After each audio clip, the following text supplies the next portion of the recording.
It is Sunday, December 8th, 2013, and I am approaching the Unitarian Church of Montreal. I am about to begin my alternative spiritual practice of protesting against Unitarian Universalist injustices, abuses, and hypocrisy on this, the 7th and final day of the observance of Chalica in 2013. Last night I was protesting and I laid down some chalk slogans on the sidewalk, and it's looking from here like they might have actually survived the night. Normally the Unitarian Church of Montreal erases, gets rid of my chalk slogans, but it seems they might have miraculously survived the night. There's certainly something left of them, so I just wanted to start my video a bit earlier than normal as we walk towards the church to see whether or not my chalk slogans actually survived. I'm pretty sure they did. So we'll just continue along here. And yes, as we get closer, it's looking more and more like they are intact, which is a small miracle. I know a lot of Unitarian Universalists don't believe, well, it looks like somebody tried to erase it with their foot.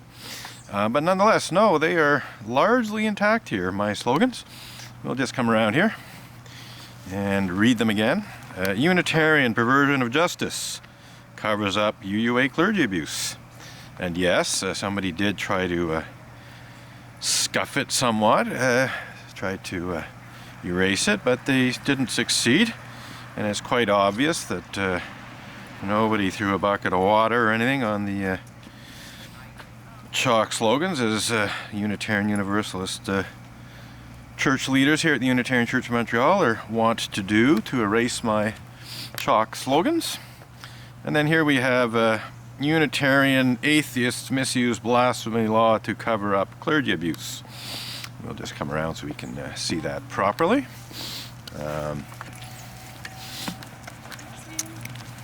C'est un petit miracle, ça a survécu la nuit. J'ai fait ça hier soir. So I'm just saying that it's a small miracle that this chalk slogan actually survived the night. So yes, Unitarian atheists misuse blasphemy law to cover up clergy abuse. Excellent. So I don't even have to re-chalk this stuff. And I'll just get my picket signs out of the bag and set up the freestanding ones, grab a couple, and begin my alternative spiritual practice of protesting against Unitarian Universalist injustices, abuses, and hypocrisy, which include, but are by no means limited to, such things as Unitarian Universalist clergy abuse, and Unitarian Universalist perversion of justice, Unitarian Universalist suppression of dissent, and so on. So yeah, we're very pleased that my chalk slogans actually survived the night here. And just getting our picket signs together. Unitarian prejudice and bigotry, sucks U asterisk U. Yeah, I think that one will just stay as a freestanding sign. I want something that's, basically in some way references the seventh principle, which speaks about respect for the interdependent web of all existence. And one can think of the internet when one thinks of an interdependent and interconnected web. So I think I will deal today with the fact that Unitarian Universalists try to cover up and hide things via censorship of internet posts and so on. That's one way in which the interconnected web is definitely interconnected. So that will be my main theme. I'm just looking for my gloves. Oh, they're a little bit cool today. One thing that never ceases to amaze me about the Unitarian Church of Montreal is their incredibly lax care for their garden and area outside the church. This branch has been down now for a few weeks, and has not been removed. Now, I suppose the church thinks, well, you know, this is the City of Montreal's responsibility, and then, maybe it is. And so maybe they're just waiting for the city to get around to coming and removing this branch. But it seems to me that if you care about your image, you might want to just hire a lumberjack or tree pruner or whatever to come and get rid of this branch. So unless there's something actually preventing them from doing so, I just find it amazing that Unitarian Church of Montreal leaves this horrendous mess in front of their church for at least a couple of weeks now, if I'm not mistaken. Certainly more than 1 week. And then, of course, there's this horrendous mess. My picket signs, which has actually been here for over 15 years now, but that's another story. The Unitarian Universalists have actually tried very hard to get rid of this mess. They've even gone so far as to press bogus criminal charges against me and to threaten me with more criminal charges and to repeatedly call the Montreal police force to try and get them to force me to end my protest. So yeah, they've tried very, very hard to clean up this mess with little success. Their most successful, in quotation marks, Pyrrhic victory, as it were, was when Reverend Diane Rollert was actually successful in obtaining a 1-year restraining order that obviously prevented me from protesting in front of the church for a period of 1 full year. Reverend Diane Rollert claimed to be very frightened of me with little or no reason to do so. In other words, I hadn't said or done anything that should cause any reasonable person to be very frightened of me. And she tried to pretend that I'd made threats against her physical safety because I had simply warned her that there were some protest actions that I held in reserve. In other words, protest actions that I could have taken prior to her arrival as the minister of the Unitarian Church of Montreal, that I could have exercised when Reverend Ray Drennan or the interim minister, Peter Bellata, were here. But when it became clear that Reverend Ray Drennan was leaving the building, as it were, and retiring, in quotation marks, I decided that, those various actions that I, was considering taking would be wasted and be better to just wait until the new minister arrived if I was going to exercise them. So I simply warned Reverend Diane Rollert in a letter which was seeking dialogue with her that there were some protest actions, that I hadn't actually taken that I could take, if she decided she didn't want to talk with me. But she pretended that this was a threat against her personal safety, and she was basically able to convince one of the most hard-nosed and incompetent judges in Quebec court, one Juge Roland Matt, who's notorious for handing down decisions without actually having any support for those decisions, without even saying, the reasons for her decisions, which judges are supposed to do. So yes, because of the lower standards of proof in such a situation, it was not necessary for Reverend Diane Rollert to prove beyond any reasonable doubt that I was a threat to her personal safety. All she really had to do was pretend, that she had grounds for believing that I was a threat to her safety, and it was basically up to me to prove that I wasn't.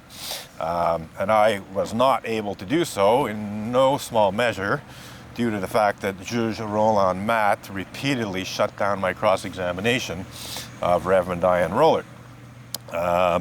So, I tried to ask questions of Reverend Diane Rollert, which would show that, in fact, her fear was not, in fact, founded in any reasonable, there were no actual reasonable grounds. That was, part of the law clearly speaks of reasonable grounds to fear someone, and there were none as far as I was concerned.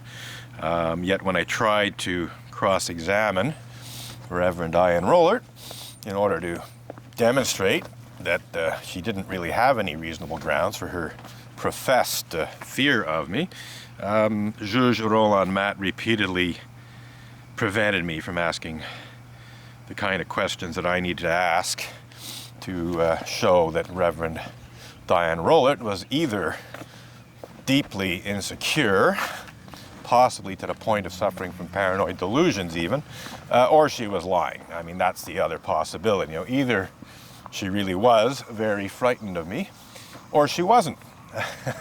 If she wasn't very frightened of me and yet claiming to be very frightened of me, she was lying, and she was lying in sworn testimony. This is what's known as perjury. So there's not really too many options open there for Reverend Diane Rollert.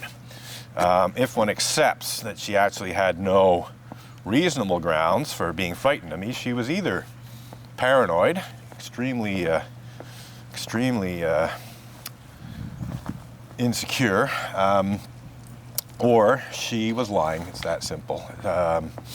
And it's still, you know, I still haven't concluded, you know, in my mind, which of those two options it was. It might have even been something of a combination of both. In other words, she might have been somewhat insecure, but exaggerating things, you know, so that she could get that restraining order.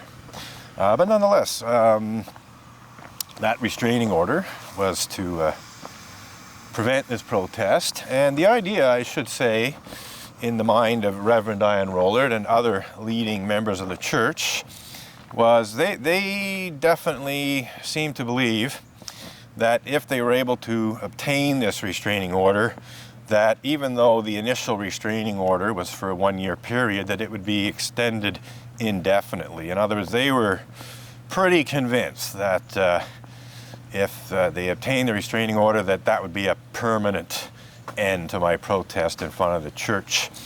This is borne out by statements that they made when I returned 1 year later, when the restraining order was over, and resumed my protest. Leading members of the Unitarian Church of Montreal repeatedly said to me things like, "You know you have no right to be here." In fact, the day that I showed up for the first time, once the restraining order was lifted, Reverend Diane Rollert came out of the church right to the very front of the entrance into the church, within just a few feet of me, and basically told me that I wasn't allowed to be here, and so on and so forth. I find that quite interesting, you know, that someone who claims to be very frightened of me would come so close to me and basically tell me I'm not supposed to be there. You know, if she's so frightened of me, she could have sent any number of delegates out to deliver that message. But no, Reverend Diane Rollert in person came to within a few feet of me and told me, you know, that I had no right to be there. When in fact I obviously did, because here I am 5 years later, and I've been protesting ever since that restraining order was lifted. I had a very nice 1-year holiday, as it were. Basically came back refreshed and reinvigorated, and here we are. And I think it's also interesting that Reverend Diane Rollert, from what I can tell, hasn't, you know, again claimed to be very frightened of me, you know, in an effort to try and get that restraining order extended. Because I think she realizes that she might not be so lucky the next time this goes to court. She might have a different judge. In fact, she definitely will have a different judge, because Judge Roland Matt was actually demoted or transferred to a different court, basically as a result of her incompetence, apparently. I'm not 100% sure about that, but I have very, shall we say, reasonable grounds to believe that it was actually as a result of her repeated incompetence as a Quebec court judge that Juge Roland Matte was finally transferred to a different court and no longer a judge in Quebec court.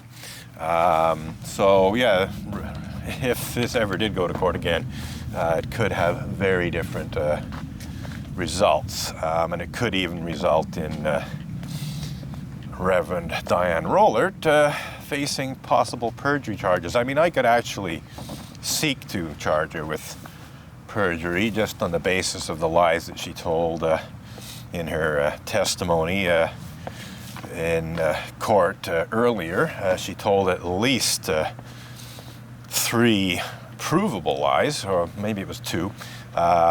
In any case, 2 readily provable lies, and a 3rd lie that's not so easy to prove because it's sort of a question of just my word against hers.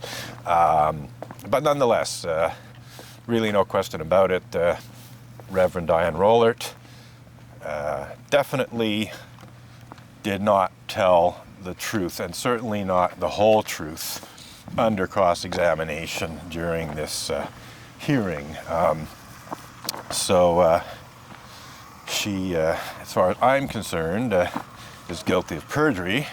However, getting anyone charged with perjury is not an easy thing, and I think that even though, as far as I'm concerned, she's guilty of that crime, getting a Crown prosecutor to actually prosecuting something like that, particularly in terms of what would probably be perceived as a fairly low-end injustice, as it were, or perversion of justice, it's just basically a no-go. And also doing so would prolong the conflict. I've always tried to do things that would shorten this conflict and not prolong it. That's one of the reasons why there's certain